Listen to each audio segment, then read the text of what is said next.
Good morning, students. Chapter 10 Neural Control and Coordination. In this chapter, we are discussing about the central nervous system. The central nervous system consists of the brain and the spinal cord. The brain is divided into three regions: forebrain, midbrain, and hindbrain.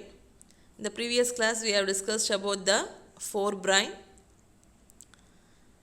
In today's class, we will discuss about the midbrain and hindbrain and also about the spinal cord. Brainstem, it is the part of the brain between the spinal cord and the diencephalon. So brainstem only connects the brain and the spinal cord. It consists of the midbrain, pons varolii and medulla oblongata. So the brainstem consists of midbrain, pons varolii and medulla oblongata.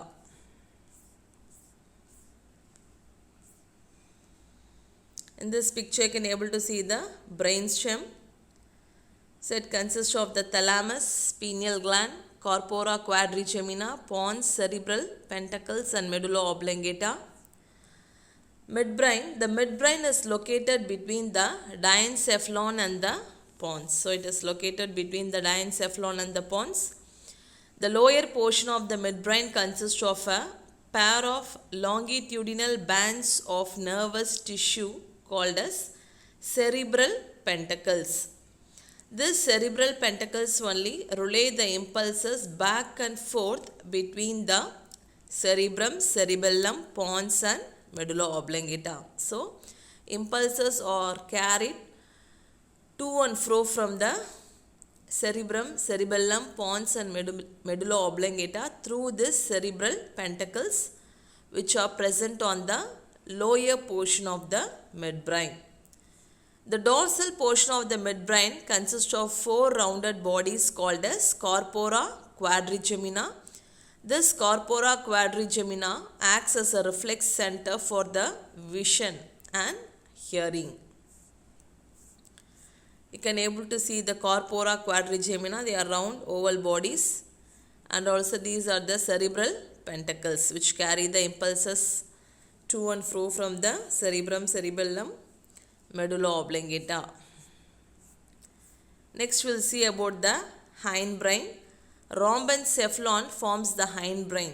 It comprises of cerebellum, pons varolii and medulla oblongata. Cerebellum is the second largest part of the brain. The first largest part of the brain is cerebrum.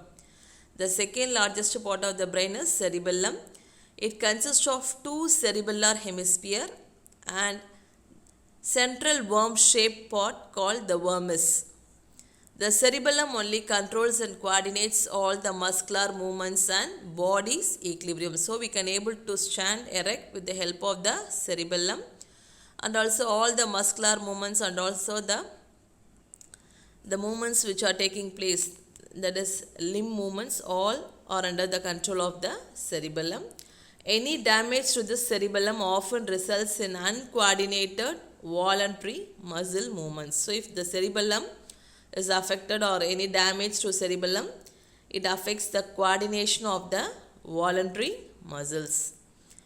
Next, pons varolii lies in front of the cerebellum between the midbrain and the medulla oblongata. So, pons is located between the midbrain and the medulla oblongata. The nerve fibers in pons varolii form a bridge between the two cerebellar hemispheres, and it connects the medulla oblongata with the other parts of the brain. The respiratory nuclei found in the pons cooperate with the medulla to control the respiration. So, pons controls the respiration.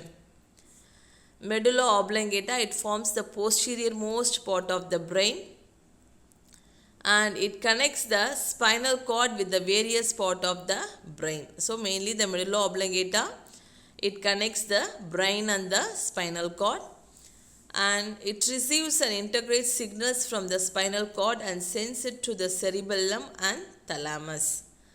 Medulla also contains vital centers that controls the cardiovascular reflexes respiration and gastric secretions. All this are under the control of medulla. Then ventricles of the brain. The brain has 4 hollow fluid filled spaces. So the brain has 4 hollow fluid filled spaces. The sheath-shaped space found inside each cerebral hemisphere forms the lateral ventricles 1 and 2, which are separated from each other by a thin membrane called as septum pellucidum. Each lateral ventricle communicates with a narrow third ventricle in the diencephalon through an opening called as interventricular foramen, or it is otherwise called as the foramen of Monro. The ventricle third is continuous with the fourth ventricle in the hindbrain and through a canal called as aqueduct of Sylvius, that is the cerebral aqueduct. And the choroid plexus, it is a network of blood capillaries found in the roof of the ventricles and forms cerebrospinal fluid. So this is CFC, okay, this cerebrospinal fluid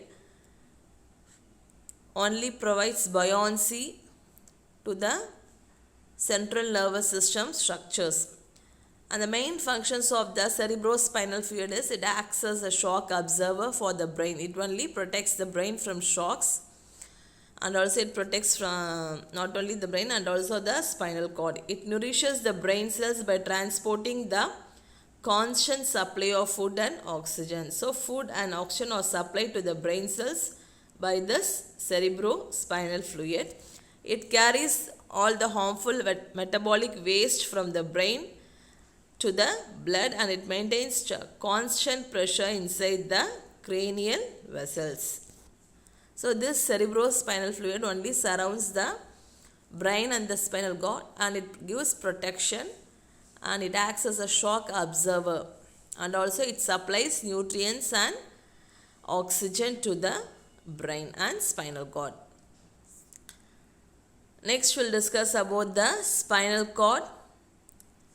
So the brain extends as a spinal cord. So the extension of the brain is the spinal cord.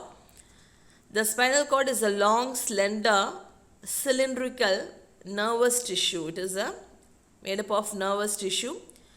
It is protected by the vertebral column. The spinal cord is present inside the vertebral column. The vertebral column only gives protection to the spinal cord and surrounded by the 3 membranes. Like the brain, the spinal cord also, it is surrounded by 3 membranes.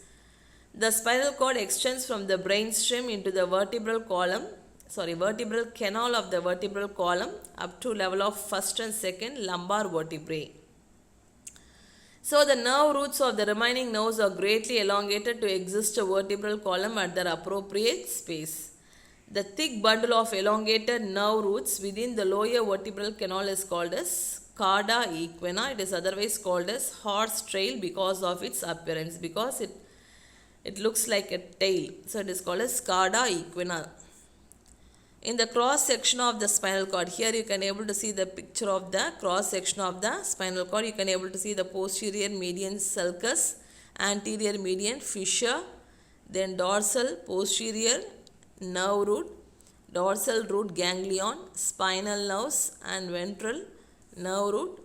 This side you can able to see the gray matter, that is butterfly shaped gray matter, gray commissure, anterior column, posterior column and lateral column. So in the cross section of the spinal cord there are 2 identifications, the posterior median sulcus and the anterior median fissure. Although there may be slight variations, the cross section of the spinal cord is generally the same throughout its length. So in contrast to the brain, the gray matter in the spinal cord forms an inner butterfly shaped region surrounded by the outer white matter. So inside the spinal cord, the gray matter looks like a butterfly shaped region and it is surrounded by the white matter. The gray matter consists of neuronal cell bodies and the dendrites, interneurons and glial cells. The white matter consists of the bundles of nerve fibers. In the center of the gray matter there is a central canal which is filled with the CFC. Here you can able to see the central canal. This is the central canal and it is filled with the CFC, that is cerebrospinal fluid. Each half of the grey matter is divided into dorsal horn, ventral horn and a lateral horn. The dorsal horn contains cell bodies of interneurons on which afferent neurons terminate. So the afferent neurons move out from here, and the ventral horn contains cell bodies of the efferent motor neurons supplying the skeletal muscles. The autonomic nerve fibers supplying cardiac and the smooth muscles and endocrine exocrine glands originate from the cell bodies which are found in the lateral horn. In the white matter, the bundles of nerve fibers forms two types of tracts, namely the ascending tracts which carries the sensory impulses to the brain, and the descending tracts which carry the motor impulses from the brain to the spinal cord at various levels of the spinal cord. The spinal cord shows two enlargements, one in the cervical region and another one in the lumbosacral region. The cervical enlargement serves the upper limb and the lumbar enlargement serves the lower limbs. So this is about the cross section of spinal cord. So go through this topic. The next class will discuss about the reflex action and reflex arc.